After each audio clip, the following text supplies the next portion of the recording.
Otep à tous, bien-aimés frères et sœurs. Le Mali devrait recevoir une minable somme de 60 millions de dollars en prêt de la Banque mondiale. Ah, c'est très bien. Bon, moi je ne connais pas les réalités. C'est vrai que ils veulent aider le Mali à lutter contre les délestages. Oui, la population souffre. Cette population a déjà assez souffert que je crois qu'il vaut mieux aller très rapidement sur l'essentiel. Je dis bien très rapidement. Si c'est par les banques mondiales, les FMI, les États-Unis qui vont prévoir je ne sais pas quoi, croyez-moi, vous n'allez pas vous en sortir. Regardez un enjeu simple. Le Mali, on lui prête 60 millions. Un prêt, hein? Mais on donne des conditions. Vous achetez le carburant avec, mais vous n'achetez ça que auprès de 3 pays. Le Sénégal, la Mauritanie et la Guinée.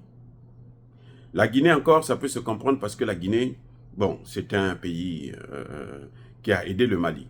Mais, attendez, le Sénégal et la Mauritanie. Si vous prenez l'argent là, vous donnez, le Sénégal, Bassirou Diop, dans son premier discours, a dit que moi, le Mali, le Burkina Faso et le Niger doivent revenir dans la CEDEAO. Ça, c'est sa politique. Ça, c'est sa stratégie. Ça, c'est sa volonté. Celle, bien sûr, de l'OTAN. Il a dit ouvertement, on le prend au mot. Je veux prendre mes frères là pour qu'on revienne dans la CEDEAO et qu'on continue à nous prendre en esclavage. C'est ça ce que ça veut dire.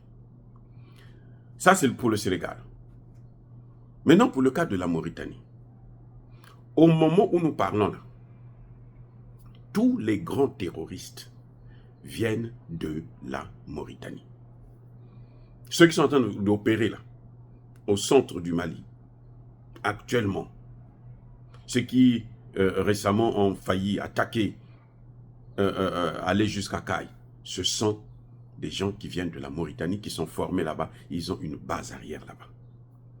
Dieu merci, les FAMA les ont repoussés et les blessés sont soignés en Mauritanie. Et le gouvernement mauritanien le sait. Les États-Unis prennent leur base militaire, ils les amènent en Mauritanie. La base qui était au Niger, là, elle va en Mauritanie. Donc, en fait, ce que fait la Banque mondiale, c'est donner de l'argent à la Mauritanie en passant par le Mali, qui va payer les intérêts. Mais cet argent-là va où? C'est pour entretenir les terroristes qui vont venir combattre le Mali. Mais attendez, si le Mali accepte de tels accords, c'est qu'il y a un problème, les gars. Je suis désolé. C'est-à-dire que parfois les gens me disent que vous êtes trop dur et tout, mais il y a un problème. La Banque mondiale donne l'argent, prête l'argent au Mali. Le Mali va rembourser cet argent. La Banque mondiale dit qu'il faut acheter le carburant en Mauritanie. Donc cet argent-là, ça transite seulement par le Mali qui va garder la dette.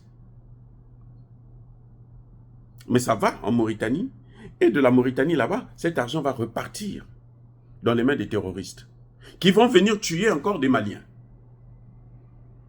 Entre-temps, le Sénégal était, Bassirou, son premier voyage, c'était en Mauritanie. C'était pour conclure toutes ces imbécilités-là que vous voyez là, de la Banque mondiale et des pays de l'OTAN. Alors que le Niger là, est un pays producteur de pétrole, bon marché. Bon marché. Le Niger devait fournir cette année-là 150 millions de barils au Mali. On dit non, il ne faut pas acheter au Niger. Quel est ce commerce-là où on t'oblige de acheter au plus offrant, au plus cher sur le marché? Tu n'as pas le choix de prendre ce qui est abordable pour toi. Non, tu dois prendre ce qui est plus cher pour enrichir quelqu'un. C'est exactement ce qu'ils sont en train de faire avec l'Ukraine. Le prêt que les Américains ont prêté là, qu'ils ont débloqué là pour l'Ukraine, ce prêt-là, c'est à peine le tiers qui ira en Ukraine. À peine le tiers. Tout va rester ici aux États-Unis pour relancer l'économie américaine. Mais c'est une dette, hein. L'Ukraine doit rembourser cet argent aux États-Unis. C'est comme ça que la France a fait avec le CFA aussi. Donc, je reviens encore à l'essentiel.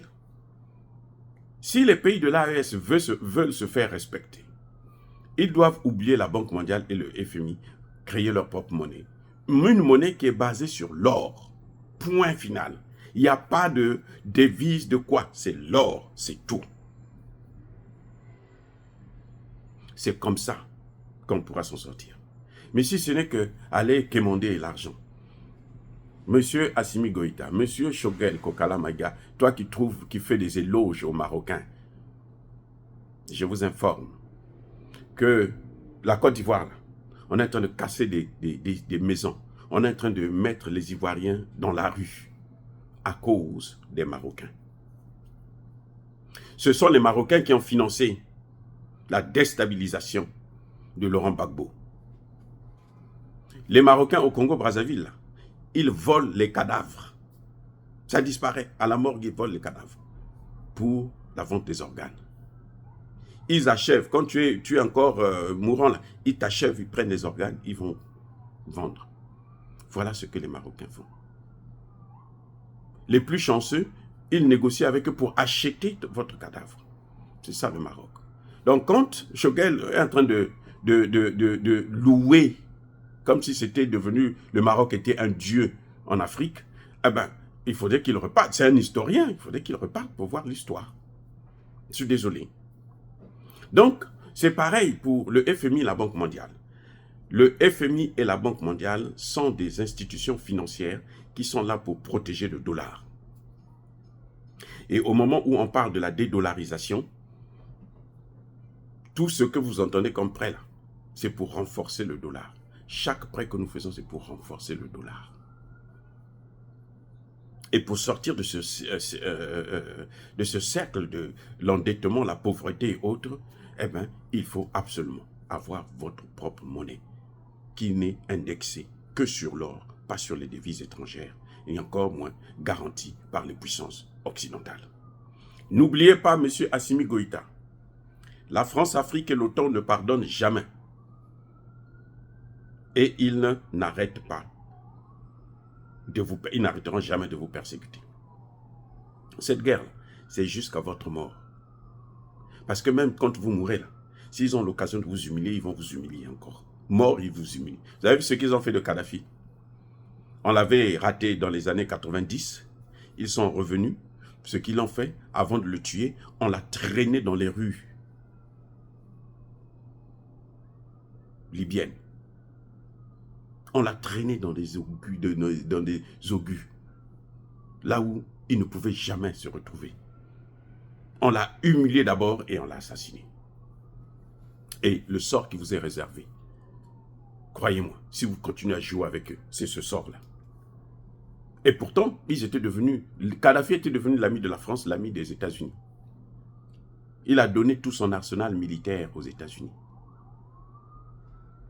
Non. Si vous pensez que les Maliens comprennent la situation, les difficultés dans lesquelles nous sommes, c'est pour ça que vous voyez que les hommes politiques là ne sont pas écoutés. Et ils le disent eux-mêmes sur RFI, France 24.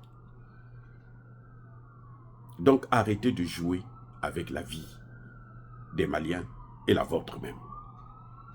Parce que ces gens-là vous attendent au tournant. La moindre erreur, ils ne vont pas hésiter de vous massacrer. Et ils vont massacrer beaucoup plus de Maliens qu'ils n'en ont massacré pendant ces 10 dernières années. Dire cela, c'est inciter à la haine ou à la violence, non. Yaba colère, Yamalem. Encore une fois de plus, bien-aimés frères et sœurs, je persiste et je signe. Soyez bénis, abondamment bénis par le Dieu des Kémites et par nos ancêtres angélisés. Mais que tous ceux qui persécutent le continent africain le pillent et le déstabilisent, qu'ils soient noirs, blancs, chinois, arabes, juifs, indiens, qui qu'ils soient punis, maudits, foudroyés, neutralisés, écrasés, effacés par le Dieu des Kémites et par nos ancêtres angélisés. Vive l'Afrique éternelle, j'ai dit et j'assume.